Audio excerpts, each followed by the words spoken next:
हुण असीं बचपन तो करतार सिंह सराभा बारे सुणदे पढ़दे आ रहे हैं, पर मैं हुण जदों किताब लिखण वास्ते करतार सिंह सराभा दा सारा विस्तार पढ़िया भी वो किड्डा वड्डा सूरमा सी, ते मैं हैरान हो गया कि एडे वड्डे सूरमे नूं किन्ना छोटा जिहा बना के पेश करता जिवें बाकियां चों एक। वो बाकियां चों एक नहीं सी, वो तो बहुत ही निराला सी। अजे 17 साल की उम्र सी जदों वो बरकले यूनीवर्सिटी च उन्हां समयां च अज तो 100 साल पहला बरकले यूनीवर्सिटी च इंजीनियरिंग की पढ़ाई करन आया सी। 17 सालां दा होया कि एक दिन उहदी बांह ते किते सट लगी, दवाई लैण गया। दवाई की दुकान ते भाई परमानंद सी लाहौर का जिहड़ा मैडिसन पढ़न आया होया सी बरकले विच ही, उहदी दुकान सी। उस दुकान ते किते देश बारे गल्लां चल गईयां, पट्टी कराउंदे कराउंदे देश बारे गल्लां चलियां ते सराभे दे मन च सवाल खड़ा हो गया ते कहंदा फिर की कीता जावे। भाई परमानंद ने कहा कि कीता की जावे, गुरु वाल देख, आपदे 10वें गुरु वाल उहने की कीता सी। उन्हें फिर सारी सरबंस वारन दी ते होर जदों गल सुनाई, बस उसे पल सराभे दी जिंदगी दा रुख बदल गया। पढ़ाई छड्डती ते टोटली आपदे आप नूं पूरी तरह इसे काम लई समर्पित कर दिता। फिर उन्हें जो काम कीते तुसीं ओह देखो, जथेबंदी उसार रहा है, अखबार कढ़ रहा है, हवाई जहाज की ट्रेनिंग लाया जाके ईस्ट कोस्ट तो कुछ हफ्तियां दे विच कि जे लोड़ पई तां आपां हवाई हमले भी करांगे। कुछ हफ्तियां दे विच ही ट्रेनिंग लेके वापस आ गया सी। अखबार उर्दू च भी निकलदा सी, पंजाबी च भी। उर्दू की उदों टाइप नहीं सी, वो हथ नाल किताब लिखी जाती सी। सराभा सारा अखबार उर्दू का हथ नाल लिखदा सी, फिर उहनूं गुरमुखी च तर्जमा करदा सी। फिर उन्होंने प्रैस के उत्ते वो प्रैस जी अज भी स्टॉकटन के गुरु घर च पई है, जिवें साडी पट्ठे कुतन वाली मशीन होंदी है, उस ते गेड़ के वो अखबार छापदा सी। सराभा वो अखबार छापदा सी। फिर हजारां की गिनती च एड्रैस सी जिन्हां ते पोस्ट किया जांदा सी। ये कुछ करदा जगह जगह घुमदा सी। स्टॉकटन तो लैके सान फ्रांसिस्को साइकिल ते चलिया जांदा सी। कई बार तुसीं देखो किन्नी ऊर्जा सी उस बंदे दे विच। बाबा सोहण सूह भाखड़ा लिखते हैं कि जदों अजे जंग लगी नहीं सी, पहला पार्टी ने फैसला कर लिया, क्योंकि बाबा भाखड़ा प्रधान सी पार्टी दे, कि तुसी जंग तो पहला जाके देश के अंदर चले जाओ ते जाके तैयारियां करो ते कुछ हथियार नाल ले जाओ ताकि उत्थे लोड़ पऊगी। हथियारां की गल सराभे ना कीती। सराभे ने 2 दिनां दे अंदर ही आके बाबा सोहण सूह भाखड़ा नूं स्लिप फड़ाती समुद्री जहाज के कमरे की। कहता कमरा मैं रिजर्व करा आया। उस कमरे दे विच 2 पेटियां, 2 पेटियां दे विच 200 पिस्तौल ते 2000 कारतूस। मतलब किन्नी फुर्ती नाल काम करदा सी। बाबा भाखड़ा उत्थों तुरे है जहाज ते, समुद्री जहाज ते जंग अजे लगी नहीं। रस्ते च जापान नूं आ रहे जो जंग लग जाती है। बाबा भाखड़ा लिखते हैं कि मैं जो कोबी की बंदरगाह ते पहुंचा तो भुख लगी सी, बाहर फ्रूट वगैरह लैन गया तो बाहर मैं देखा कहते अगों करतार सिंह सराभा तुरया आवे, जिहड़ा पहला तोड़ चुक्या बाबे नूं किन्ने दिन पहला सान फ्रांसिस्को तो ते बाबे दे पहुंचण तो पहला उत्थे प्रगट हो रहा है कोबी की बंदरगाह ते। बाबे ने पूछा कि तू इत्थे? वो कहता जदों जंग लग गई मैं तो उस दिन ही चल पिया, बाकी पार्टी नूं कहता तुसीं फैसला करके आ जाओ ते मैं चलिया। ते बाबा सोहण सूह भाखड़ा ने उन्होंने कहा कि ठीक है तू सीधा देश जा ते मैं घुमदा घुमाउंदा बाकी टापूआं ते लोकां नूं होर प्रेरित करदा, मैं ठहर के आउणा। करतार सिंह सराभा कोलंबो का जहाज फड़िया उन्हें, हिंदुस्तान का नहीं, कोलंबो की बंदरगाह ते उतरिया, उत्थों मद्रास गया ते मद्रास तो सीधा अमृतसर पहुंच गया। बाबा सोहण सूह भाखड़ा का जहाज बंदरगाह ते रोक लिया, तलाशियां होईयां, गिरफ्तार हो गए। बाबा सोहण सूह भाखड़ा नूं गिरफ्तार करके कलकत्ते तो लुधियाने भेजता, लुधियाने के थाने च रखिया। थाने रखण तो बाद उन्होंने गड्डी ते चढ़ा के किते भेजना सी जेल च। वो कहंदा मैं तांगे च बैठा सी, नाल पुलिस दे सिपाही, मैं स्टेशन वाल नूं जा रहा थाने तो।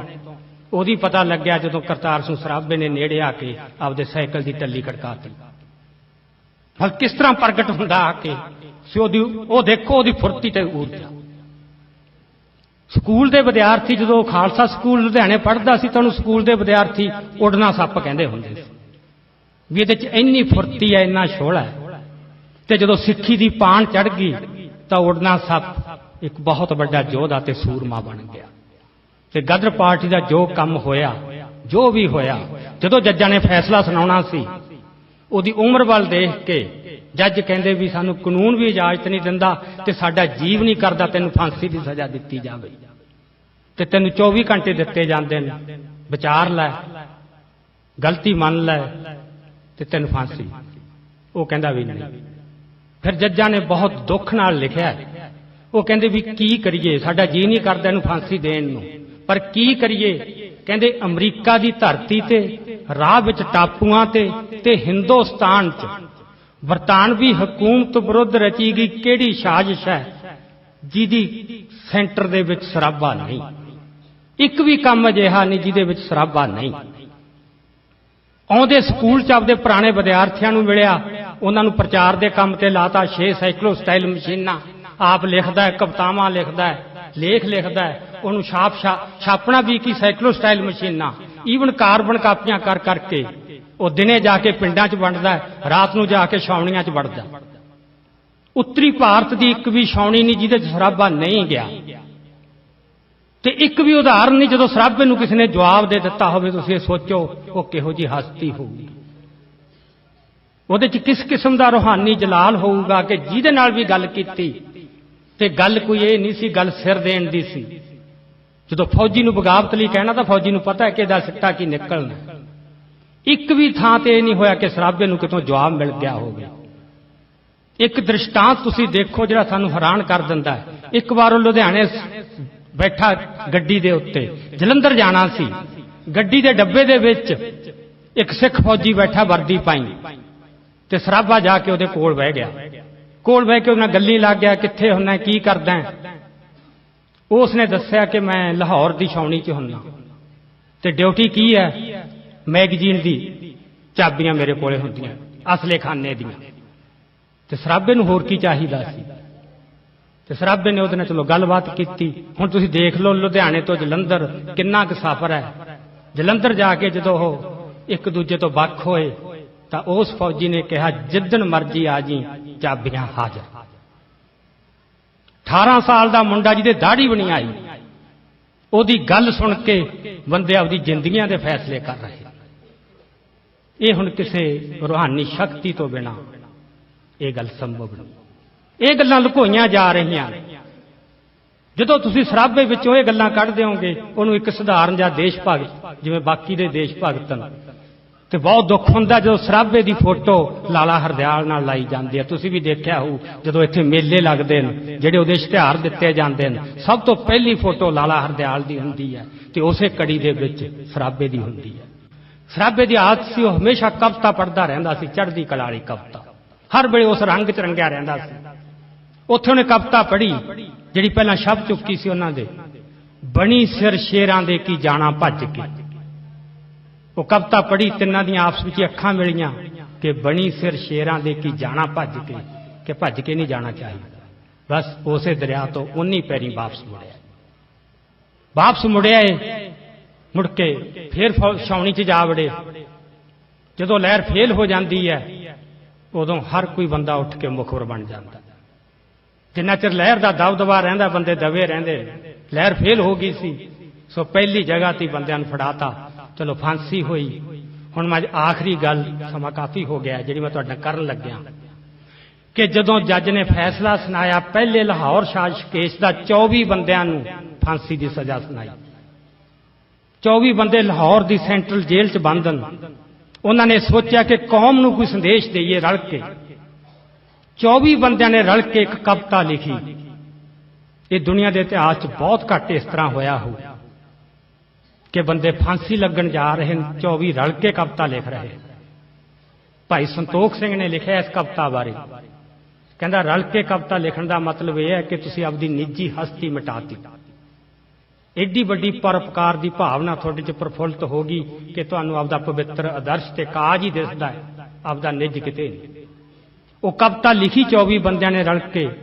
चलो जिद्दन फांसी लगनी सी, जदों खोलियां कोठड़ियां, उदों किते बैसराय का फरमान आ गया राते रात कि 17 बंदियां नूं फांसी की सज़ा माफ, उम्र कैद करती। 7 बंदियां नूं फांसी। उन्हां 7 चों करतार सिंह सराबा सी, बाबा जगत सिंह सुर सिंह सी, विष्णु गणेश पिंगले सी। वो एक कविता गाउंदे होए फांसी ते चढ़े।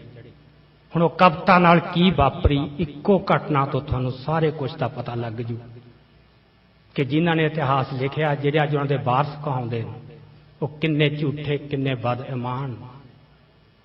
ਉਹ ਕਵਿਤਾ ਦੇ 13 ਬੰਦ ਹੈ ਟੋਟਲ। ਉਹ 13 ਬੰਦ 1926 ਚ ਭਾਈ ਸੰਤੋਖ ਸਿੰਘ, ਜਿਹੜਾ ਉਸ ਲਹਿਰ ਦਾ ਲੀਡਰ ਸੀ, ਜਿਹੜਾ ਇਹਨਾਂ ਦੇ ਨਾਲ ਰਿਹਾ, ਉਹਨੇ ਆਪਣੀ ਕਿਰਤੀ ਅਖਬਾਰ ਅਗਸਤ ਸਤੰਬਰ ਦੇ ਅੰਕ 'ਚ ਉਹ ਪੂਰੀ ਕਵਿਤਾ ਛਾਪੀ। ਨਾਲ ਉਹਨੇ ਇਹ ਵੀ ਕਿਹਾ ਕਿ ਕੋਈ ਸਮਾਂ ਆਊ ਜਦੋਂ ਦੁਨੀਆ ਭਰ ਦੇ ਵਿਦਵਾਨ 16 ਕੂਟਾਂ ਤੋਂ ਚੱਲ ਕੇ ਹਿੰਦੁਸਤਾਨ ਆਉਣਗੇ ਤੇ ਇਸ ਕਵਿਤਾ ਦਾ ਤਰਜਮਾ ਕਰਕੇ ਦੁਨੀਆ ਦੀਆਂ ਸਾਰੀਆਂ ਲਾਇਬ੍ਰੇਰੀਆਂ 'ਚ ਰੱਖਣਗੇ ਵੀ ਇਹ ਕਵਿਤਾ ਕਿੱਡੀ ਜ਼ਬਰਦਸਤ ਹੈ। ਹੋਇਆ ਕੀ ਹੈ ਕਿ ਉਸ ਕਵਿਤਾ ਦਾ ਇੱਕ ਹਿੱਸਾ ਬਿਲਕੁਲ ਗਾਇਬ ਕਰ ਦਿੱਤਾ ਗਿਆ। 1926 ਤੋਂ ਲੈ ਕੇ ਅੱਜ ਤੱਕ ਉਹ ਕਵਿਤਾ ਕਿਤੇ ਉਹਨੂੰ ਤੁਹਾਡੇ ਸਾਹਮਣੇ ਨਹੀਂ ਆਊਗੀ। ਇੱਕ ਹਿੱਸਾ ਹੀ ਚੱਲਿਆ ਜਿਹੜਾ ਤੁਸੀਂ ਸਕੂਲਾਂ 'ਚ ਵੀ ਸੁਣਿਆ ਹੋਊ, ਵਤਨ ਵਾਸੀਓ ਰੱਖਣਾ ਯਾਦ ਸਾਨੂੰ, ਕਿਤੇ ਦਿਲਾਂ ਤੋਂ ਨਹੀਂ ਭੁਲਾ ਜਾਣਾ। ਜਿੱਥੇ ਵਤਨ ਦੀ ਗੱਲ ਹੈ ਉਹ ਹਿੱਸਾ ਛਾਪਤਾ, ਬਾਕੀ ਜਿਹੜੇ 6 ਬੰਦ ਉਹਦੇ 'ਚ ਕੀ ਹੈ ਉਹ ਮੈਂ ਤੁਹਾਨੂੰ ਸੁਣਾਉਣਾ। ਜਦੋਂ ਤੁਸੀਂ ਉਹ ਬੰਦ ਸੁਣੋਗੇ ਨਾਲ ਤੇ ਇਹ ਪਤਾ ਲੱਗ ਜੂ ਕਿ ਗਦਰੀ ਬਾਬੇ ਕੌਣ ਸੀ, ਨਾਲ ਇਹ ਪਤਾ ਲੱਗ ਜੂ ਜਿਨ੍ਹਾਂ ਨੇ ਉਹਨਾਂ ਦਾ ਇਤਿਹਾਸ ਲਿਖਿਆ ਉਹਨਾਂ ਦੇ ਦਿਲ ਕਿੰਨੇ ਕਾਲੇ ਸੀ, ਤੇ ਜਿਹੜੇ ਉਹਨਾਂ ਦੇ ਵਾਰਸ ਅਖਵਾਉਂਦੇ ਨੇ ਅੱਜ ਉਹਨਾਂ ਦਾ ਇਮਾਨ ਕੀ ਹੈ। ਉਹ ਇਹ ਕਵਿਤਾ ਮੈਂ ਤੁਹਾਡੇ ਨਾਲ ਸਾਂਝੀ ਕਰਨ ਲੱਗਿਆ, ਸਿਰਫ 6 ਬੰਦ। ਹੁਣ ਇਸ ਕਵਿਤਾ 'ਚੋਂ ਤੁਸੀਂ ਗੁਰਬਾਣੀ ਦਾ ਫਲਸਫਾ, ਚੜ੍ਹਦੀ ਕਲਾ ਦੀ ਸਪਿਰਿਟ, ਇੱਕ ਲਾਈਨ ਦੇ ਵਿੱਚੋਂ ਉਹ ਜਜ਼ਬਾ ਝਲਕਦਾ। ਇਹ ਕਿਸੇ ਆਮ ਬੰਦਿਆਂ ਦੀ ਲਿਖੀ ਹੋਈ ਕਵਿਤਾ ਨਹੀਂ, ਜਦੋਂ ਮੌਤ ਦੀਆਂ ਅੱਖਾਂ 'ਚ ਅੱਖਾਂ ਪਾ ਕੇ ਲਿਖ ਰਹੇ ਕਵਿਤਾ। ਕਵਿਤਾ ਉਹਨਾਂ ਨੇ ਲਿਖੀ ਹੈ ਜੀ, ਸਦਾ ਜੀਵਣਾ ਨਹੀਂ ਜਹਾਨ ਅੰਦਰ, ਖਿਲੀ ਰਹੇਗੀ ਸਦਾ ਗੁਲਜ਼ਾਰ ਨਹੀਂ, ਸਦਾ ਕੂੜਦੀ ਰਹੇ ਨਾ ਜ਼ਾਰ ਸ਼ਾਹੀ। ਜ਼ਾਰ ਸ਼ਾਹੀ ਹੁੰਦਾ ਹਕੂਮਤ। ਸਦਾ ਕੂੜਦੀ ਰਹੇ ਨਾ ਜ਼ਾਰ ਸ਼ਾਹੀ, ਸਦਾ ਜਾਵਰਾਂ ਹੱਥ ਤਲਵਾਰ ਨਹੀਂ। ਰੰਗ ਬਦਲਦੀ ਰਹੇਗੀ ਸਦਾ ਕੁਦਰਤ, ਵਨ ਦਾ ਵਕਤ ਕਿਸੇ ਦਾ ਯਾਰ ਨਹੀਂ, ਹੋਸੀ ਧਰਮ ਦੀ ਜਿੱਤ ਅਖੀਰ ਬੰਦੇ, ਬੇੜੀ ਪਾਪ ਦੀ ਲੱਗਣੀ ਪਾਰ ਨਹੀਂ। ਤੇ ਧਰਮ ਦੀ ਗੱਲ ਹੈ, ਇਸ ਕਰਕੇ ਇਹ ਅਲੋਪ ਕਰ ਦਿੱਤੀ। ਸਾਡੇ ਵੀਰ ਨੂੰ ਤੁਸਾਂ ਨੇ ਖੁਸ਼ ਰਹਿਣਾ, ਅਸੀਂ ਆਪਣੀ ਆਪ ਨਿਭਾ ਦਿਆਂਗੇ, ਦੁੱਖ ਝੱਲਾਂਗੇ ਹੱਸ ਕੇ, ਵਾਂਗ ਮਰਦਾਂ ਨਾਲ ਖੁਸ਼ੀ ਦੇ ਸੀਸ ਲਗਾ ਦਿਆਂਗੇ। ਖਾਤਰ ਧਰਮ ਦੀ ਜਿੰਦ ਕੁਰਬਾਨ ਕਰਕੇ, ਖਾਤਰ ਧਰਮ ਦੀ ਜਿੰਦ ਕੁਰਬਾਨ ਕਰਕੇ, ਜੜ ਜ਼ੁਲਮ ਦੀ ਪੁੱਟ ਦਿਖਾ ਦਿਆਂਗੇ, ਥੋੜੇ ਦਿਨਾਂ ਤਾਈਂ ਬੇੜਾ ਪਾਰ ਹੋਸੀ, ਸਰੋਂ ਹੱਥ ਤੇ ਅਸੀਂ ਜਮਾ ਦਿਆਂਗੇ। ਸਾਡੇ ਵੀਰ ਨੂੰ ਤੁਸਾਂ ਨਾ ਫਿਕਰ ਕਰਨਾ। ਇੱਕ ਸਿੱਖ ਜਦੋਂ ਸ਼ਹੀਦ ਹੋਣ ਜਾਂਦਾ ਉਹ ਕਿਸ ਤਰ੍ਹਾਂ ਵਿਦਾ ਹੁੰਦਾ। ਸਾਡੇ ਵੀਰ ਨੂੰ ਤੁਸਾਂ ਨਾ ਫਿਕਰ ਕਰਨਾ, ਵਿਦਾ ਬਖਸ਼ਣੀ ਖੁਸ਼ੀ ਦੇ ਨਾਲ ਸਾਨੂੰ। ਉਹੀ ਸਪਿਰਿਟ ਤੁਸੀਂ ਜਿੰਦੇ ਸੁੱਖੇ ਦੀ ਚਿੱਠੀ ਪੜੋ, ਤੁਸੀਂ ਦੇਖੋ ਕਿਤੇ ਫਰਕ ਲੱਗਦਾ, ਕਿਤੇ ਉਹੀ ਸਪਿਰਿਟ ਕੰਮ ਕਰ ਰਹੀ। ਸਾਡੇ ਵੀਰ ਨੂੰ ਤੁਸਾਂ ਨਾ ਫਿਕਰ ਕਰਨਾ, ਵਿਦਾ ਬਖਸ਼ਣੀ ਖੁਸ਼ੀ ਦੇ ਨਾਲ ਸਾਨੂੰ, ਫਾਂਸੀ ਤੋਪ ਬੰਦੂਕ ਤੇ ਤੀਰ ਵਰਸ਼ੀ, ਕੱਟ ਸਕਦੀ ਨਹੀਂ ਤਲਵਾਰ ਸੀ। ਕਿੰਨੀ ਅਡੋਲਤਾ ਤੇ ਦ੍ਰਿੜਤਾ। ਆਖਰੀ ਬੰਦ ਦੇਖੋ, ਸਾਡੀ ਆਤਮਾ ਸਦਾ ਅਡੋਲ ਵੀਰੋ, ਕਰੂ ਕੀ ਤਫੰਗ ਦਾ ਵਾਰ ਸਾਨੂੰ। ਤਫੰਗ ਹੁੰਦੀ ਹੈ ਗਨ।